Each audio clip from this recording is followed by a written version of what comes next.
최근 토트넘은 바르셀로나 소속의 공격수 안수 파티를 영입하려고 하고 있습니다.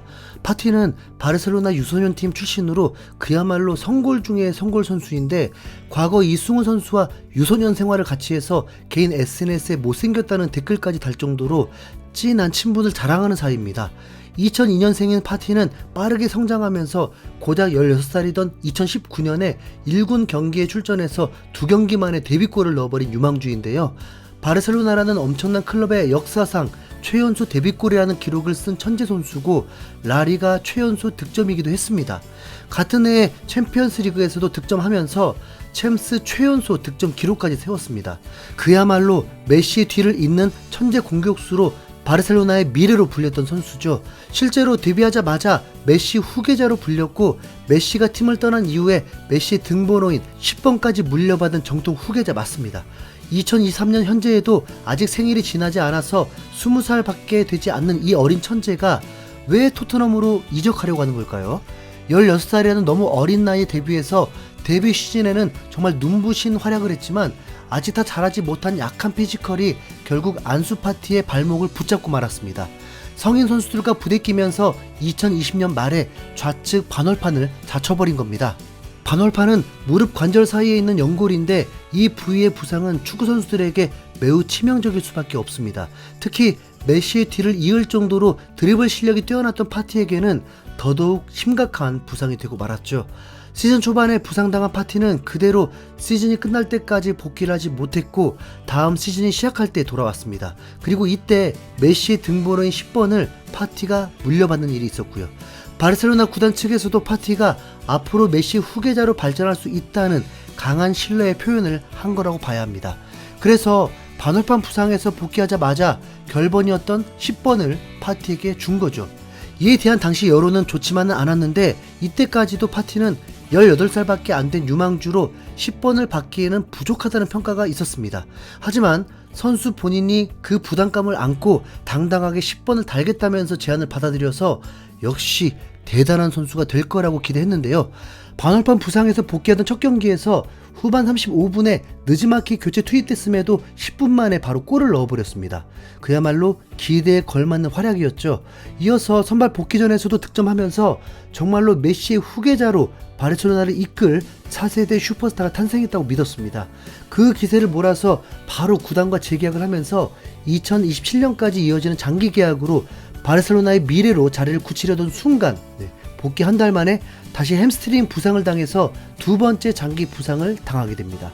2022년 1월에 교체 투입됐지만 일주일 만에 햄스트링 부상이 재발해버렸죠. 너무나 어린 나이에 대형 부상을 당하면서 완전 유리몸이 됐다는 게 문제입니다.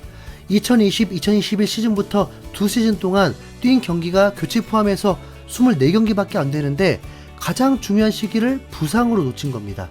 결국 직전 시즌인 2022-2023 시즌에 비교적 건강하게 시즌을 보냈음에도 데뷔 시즌과 같이 번뜩이던 재능은 벌써부터 많이 사그라든 모습이었습니다.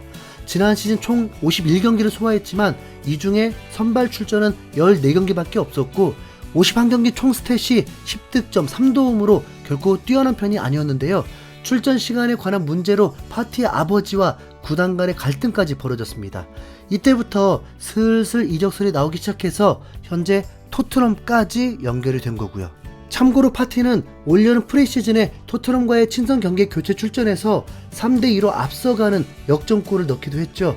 앞서 잠깐 언급했지만 파티의 장점은 바르셀로나 출신다운 뛰어난 발기술과 문전에서의 날카로운 득점력인데, 부상 이후 이런 장점들이 조금 감소했지만 그래도 위협적인 윙포워드 자원입니다. 이적 전문가인 로마노 기자는 안수 파티의 상황은 여러 번 언급했듯이 끝까지 지켜봐야 한다. 토트넘은 바르셀로나와 접촉을 했고 첼시도 파티에게 기회를 제시했다라면서 현재 첼시와 토트넘 두 팀이 파티 영입을 노리고 있다고 전했습니다. 글로벌 매체인 ESPN에서도 로마노 기자의 보도를 이어받아서 토트넘과 첼시가 영입전을 벌일 거라고 했죠. 토트넘의 경우에 완전 이적은 아니고 일단은 임대 영입을 노리고 있다고 하는데, 한 스페인 매체에 따르면 바르셀로나 역시 토트넘의 제안에 열려 있다고 합니다.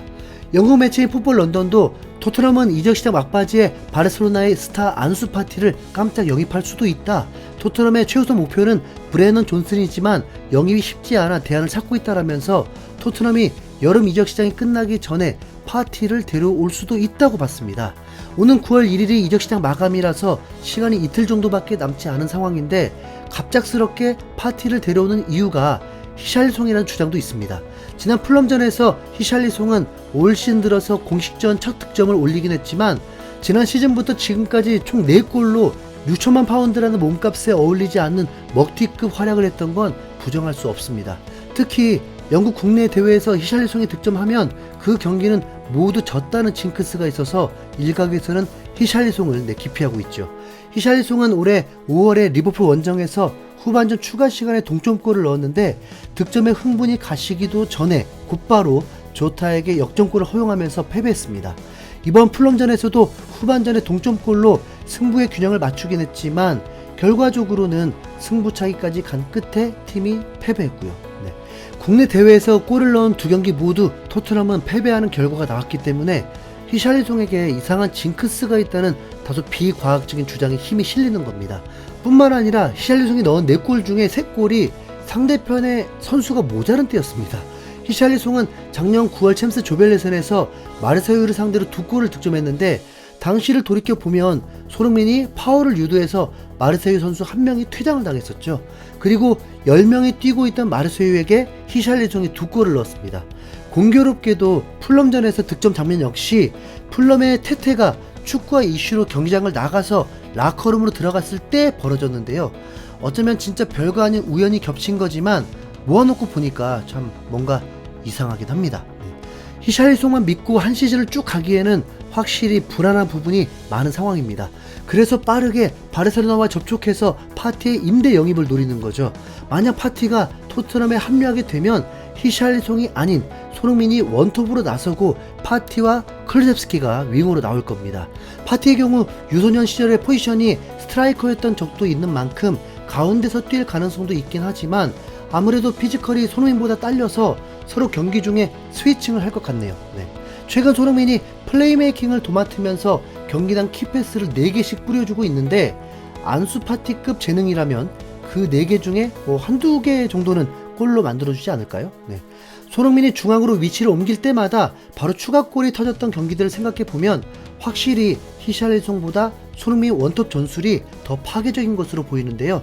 이제 집중할 대회도 이제 2개밖에 안 남았으니까 이번 주말 버닝전에서 골 폭발시키길 좀 바라겠습니다. 그때쯤이면 히샬리송의 운명도 결정 나겠네요. 야, 네가 생각해도 패스 성공률 20%는 너무했지? 쉴드 불가다. 이상 흰수염고래였습니다. 감사합니다.